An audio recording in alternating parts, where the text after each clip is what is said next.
하나님 말씀입니다. 열왕기상 1장 28절에서 37절 말씀입니다. 구약성경 509면입니다. 오늘 우리에게 주신 하나님의 말씀은 열왕기상 1장 28절에서 37절입니다. 하나님의 말씀입니다. 함께 고백드리겠습니다. 함께요. 다윗 왕이 명령하여 이르되 밧세바를 내 앞으로 부르라 하매 그가 왕의 앞으로 들어가 그 앞에 서는지라. 왕이 이르되 내 생명을 모든 환난에서 구하신 여호와께서 살아계심을 두고 맹세하노라.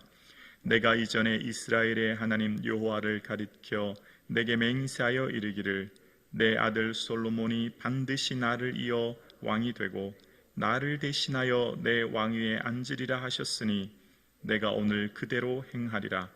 밧세바가 얼굴을 땅에 대고 절하며 내 주 다윗 왕은 만세수를 하옵소서 하니라. 다윗 왕이 이르되 제사장 사독과 선지자 나단과 요야야 아들 분하야를 내 앞으로 부르라 하니 그들이 왕 앞에 이른지라. 왕이 그들에게 이르되 너희는 너희 주의 신하들을 데리고 내 아들 솔로몬을 내 노새에 태우고 기혼으로 인도하여 내려가고 거기서 제사장 사독과 선지자 나단은 그에게 기름을 부어 이스라엘 왕으로 삼고 너희는 뿔라파를 불며 솔로몬 왕은 만세수를 하옵소서 하고 그를 따라 올라오라. 그가 와서 내 왕위에 앉아 나를 대신하여 왕이 되리라. 내가 그를 세워 이스라엘과 유다의 통치자로 지명하였느니라. 요야다의 아들 분야야가 왕께 대답하여 이르되 아멘. 내 주 왕의 하나님 여호와께서도 이렇게 말씀하시기를 원하오며 또 여호와께서 내 주 왕과 함께 계심과 같이 솔로몬과 함께 계셔서 그의 왕위를 내 주 다윗 왕의 왕위보다 더 크게 하시기를 원하나이다 하니라. 아멘. 하루를 허락하신 하나님께 감사드립니다. 예수님의 기쁨 되는 저와 여러분 되기를 주님의 이름으로 축복합니다. 아멘. 여러분이 믿고 의지하는 하나님은 어떤 하나님이신가요? 또 여러분이 지금 여기까지 오는 동안 경험했던 또 느꼈던 하나님은 어떤 하나님이십니까? 다윗은 오늘 하나님에 대해서 고백하기를 다윗이 경험했던 하나님을 오늘 본문 29절에 이렇게 고백합니다. 오늘 본문 29절에 보면요, 왕이 이르되 내 생명을 모든 환난에서 구하신 여호와께서 살아계심을 두고 맹세하노라 라고 이야기합니다. 이제 왕위 계승을 앞두고 솔로몬을 지명할 때 다윗은 그의 삶 가운데 하나님을 어떻게 고백했냐면 모든 환난에서 구하신 하나님이라고 고백하고 있습니다. 그러니까 다윗의 인생의 모든 삶은 환난이 참 많았다는 거죠. 인생을 살면서 그의 삶을 어렵게 하는 환난이 많았고 그 모든 환난 속에서도 자신의 생명을 구해주시는 하나님이라고 하는 것을 고백했습니다. 특별히 다윗의 인생 가운데 어려움이 많았는데요. 그 중에 다윗이 환난에서 나를 구하신 하나님이라고 고백할 때가 여러 번 있었는데 그 중에 10사람들이 다윗이 하길라산에 숨었다라고 했을 때 사울왕이 그를 잡으려고 포위합니다. 그때 다윗이 사울왕이 있는 곳에 가서 잠들었을 때 창과 물병만 가지고 오거든요. 그리고 그 사실을 이후에 사울왕이 알게 됩니다. 그때 다윗이 사울왕에게 이런 얘기를 하는데요. 사무엘상 26장 24절에 보면 이런 말을 합니다. 오늘 왕의 생명을 내가 중히 여긴 것 같이 내 생명을 여호와께서 중히 여기셔서 모든 환난에서 나를 구하여 내시기를 바라나이다 하니라. 아멘. 다윗의 고백은 내가 지금 왕의 생명을 귀중히 여긴 것처럼 하나님께서 내 생명을 귀중히 여기길 바랍니다 라고 하면서 뭐라고 얘기하냐면 모든 환난에서 하나님 나를 구해주시기를 원합니다. 이제 그 고백하는 겁니다. 다윗의 삶이 얼마나 환난과 어려움이 많았습니까? 그런데 그때마다 그의 삶은 늘 누구를 기억했냐면 하나님을 기억했던 겁니다. 환난에서 나를 인도해 주시는 하나님을 기억했고 하나님이 내 생명을 지킨다고 생각했기 때문에 내 임의대로 원수를 보복하거나 복수하지 않았습니다. 그것은 하나님의 영역이라고 믿었기 때문입니다. 그래서 다윗이 이때 당시, 그러니까 10사람들이 다윗을 고발해서 사울왕의 포위가 되고 어려움을 당했을 때의 상황을 생각하면서 지은 시가 시편 54편인데요. 그때 시편 54편 7절에도 다윗은 이런 고백을 합니다. 참으로 주께서 모든 환난에서 나를 건지시고 내 원수가 보응받는 것을 내 눈이 똑똑히 보게 하셨나이다. 모든 환난에서 하나님 나를 건져주셨던 하나님을 고백하고요. 그리고 하나님께서 그 원수를 하나님이 보응하신다는 것을 믿고 의지했던 다윗을 고백합니다. 그래서 시편을 보면 다윗의 삶 가운데 모든 환난에서 구해주신 하나님이라는 표현을 많이 고백하면서 그 하나님께서 나의 은신처가 되어주셨고 나의 모든 원수들을 보응해 주셨다, 그 고백하고 있는 것을 봅니다. 오늘 함께 예배드리시는 우리 사랑하는 성도님, 하나님께서 여러분의 생명을 환난 가운데서도 지키고 계신 줄로 믿습니다. 다윗의 삶 가운데 유난히 10사람들이 다윗을 많이 미워했어요. 사무엘상 23장과 또 사무엘상 26장 두 번이나, 이유는 정확하게 모르지만 10사람들은 계속 다윗을 공격 있는 곳을 이야기해서 다윗을 어렵게 합니다. 사울왕에게 계속 고발하거든요. 유난히 10사람들이 다윗을 많이 어렵게 했고요. 그런 상황 가운데서 다윗은 늘 이 모든 환난에서 나를 구해주신 하나님이라는 것을 고백하는 것을 봅니다. 여러분의 삶 가운데 여러분의 마음을 어렵게 하고 힘들게 하는 사람이 있다면 그 사람 바라보지 마시고 주를 의지하고 그 모든 환난에서 건지시는 주님만을 바라볼 수 있기를 주님의 이름으로 축복합니다. 그러면서 오늘 이제 다윗 왕이라는 표현과 함께 공식적인 명령을 내리는데요. 다윗이 이제 솔로몬을 왕위 계승의 후계자로 세우면서 이 30절에 보면 내 아들 솔로몬이 반드시 나를 이어 왕이 되고 나를 대신하여 왕위에 앉으리라 라고 하는 명령을 내립니다. 여러분, 이 명령은 다윗의 명령이 아니라 역대상 28장 5절의 말씀처럼 하나님께서 다윗에게 말씀하신 그 말씀대로 여러 왕이 있었지만 솔로몬을 택하라는 말씀을 통해 오늘 그 명령을 내린 것을 알 수 있습니다. 자, 그러면서 구약 성경에 보면 오늘 본문의 35절에 보면 다윗 왕이 이런 명령을 내리죠. 35절에 보면 그를 따라 올라오라. 그가 와서 내 왕위에 앉아 나를 대신하여 왕이 되리라. 내가 그를 세워 이스라엘과 유다의 통치자로 지명하였느니라 라고 표현합니다.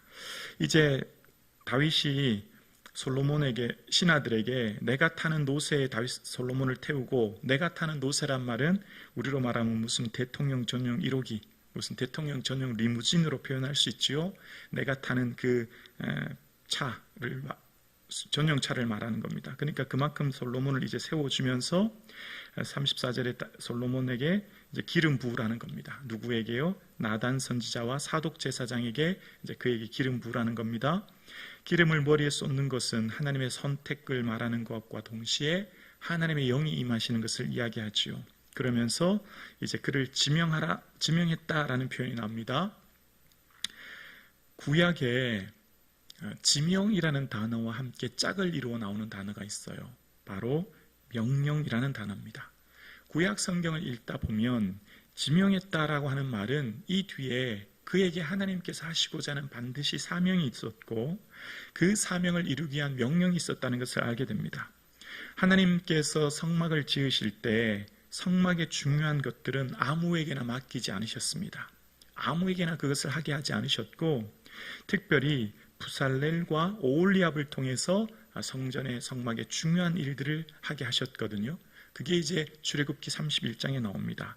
그때 이 부살렐을 지명하여 부르고라는 표현이 나와요. 그러니까 하나님께서 지명하셨죠. 그리고 그 지명한 사람들에게는 이 금과 은과 노스로 만든 보석을 깎으라. 그리고 증거궤와 그 위에 있는 속죄소를 만들라 준비하라. 뭐 이런 말씀을 하세요. 그렇게 그것을 명령하십니다. 그러니까 지명한 사람들에게는 반드시 명령합니다. 뭐가 있다는 거죠? 사명이 있다는 거예요. 하나님께서 지명했다는 것은 반드시 그에게 사명이 있다는 것이고 그 사명을 이루게 하시는 거예요. 그런데 그냥 사명을 주시지 않으세요. 지명하셨을 때 그냥 부르지 않으신다는 거예요. 그러니까 오홀리압과 부살레를 부르실 때에도 출애굽기 31장 3절에 보면 부살레를 지명하여 부르고 하나님의 영을 그에게 충만하게 하여 지혜와 총명과 지식과 여러 가지 재주로 정교한 일을 연구하여 라는 표현이 납니다. 하나님이 부르셨잖아요. 근데 그냥 부르신 게 아니라 어떻게 하셨다고요? 하나님의 영을 충만히 부어주셨고 지혜와 총명을 주셨다는 거예요.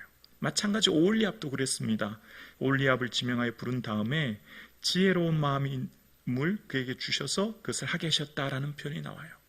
하나님이 저와 여러분 삶 가운데 하나님이 부르신 사람에게는 반드시 지혜를 주시고 은혜 주셔서 그 일을 하게 하신다라는 겁니다.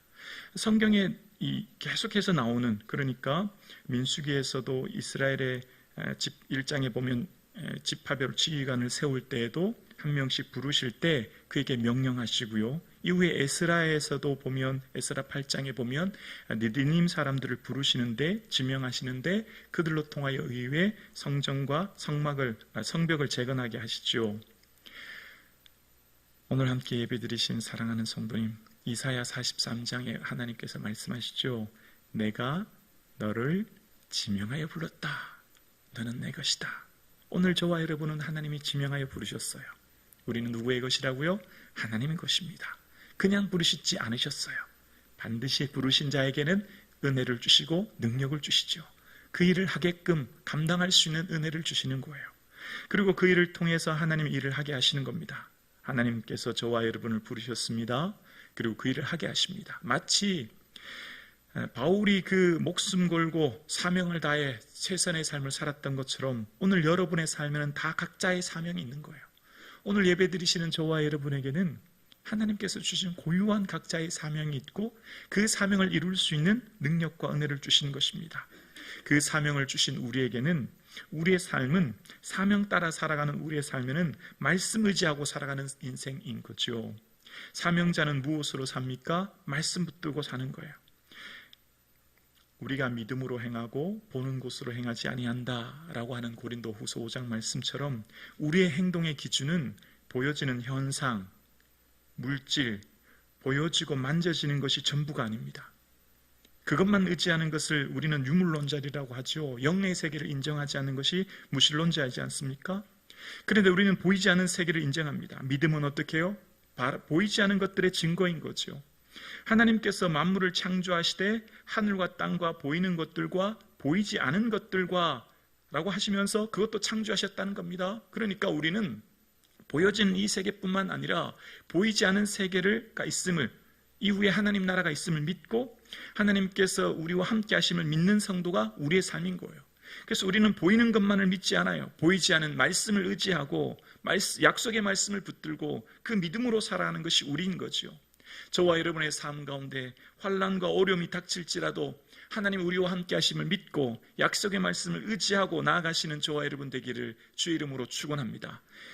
아도니아를 따라가지 않았던 제사장 사독과 선지자 나단, 분하야는 그 당시 모든 대세가 아도니아였습니다. 국방부 장관 요압도, 제사장 아비아달도, 그리고 모든 병거와 기병으로 모든 호위병을 준비하여 모든 군사력을 준비한 아도니아가 있었지만 대세는 아도니아였지만 보여지는 현상을 쫓지 않았습니다.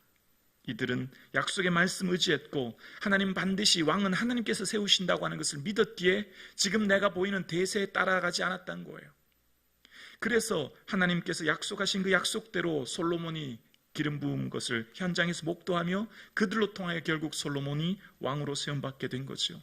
오늘 함께 예배드리신 저와 여러분, 보여지는 이 세상, 이 땅의 것들이 전부가 아님을 믿고 약속의 말씀 의지하고 나아갈 수 있는 저와 여러분 되기를 주의 이름으로 축원합니다. 믿음은 보이지 않은 것들의 증거입니다.